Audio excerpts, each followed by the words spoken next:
In today's video, I'm going to teach you how to change fonts in FigJam. By the end, you'll know exactly where to find the font controls, what your options are, and how to apply them quickly and cleanly.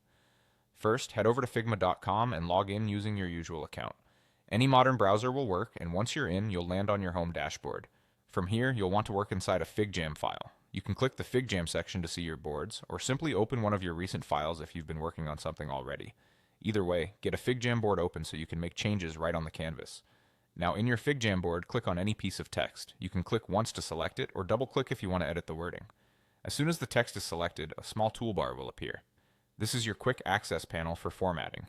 It usually sits just above or near the selected text and includes options like color, alignment, and more. To change the font, look for the control right next to the color picker.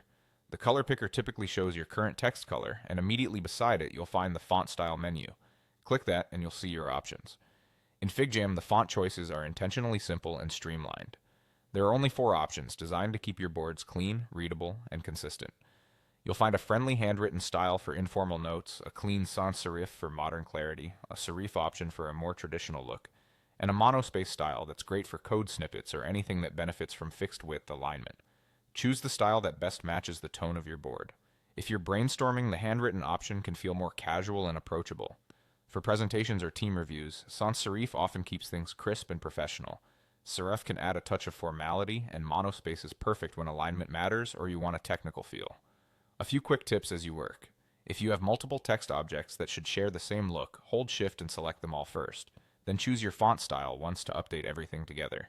If you don't see the toolbar, make sure the text is actually selected, not a shape or a sticky. Zooming in slightly can also help you spot the toolbar more easily. Remember, FigJam keeps the font set limited on purpose for speed, legibility, and collaboration. If you need a wider range of fonts, that's what the Figma Design Editor is for. In FigJam, the goal is quick communication, and these 4 styles cover the essentials. That's it. You're ready to adjust fonts in FigJam with confidence.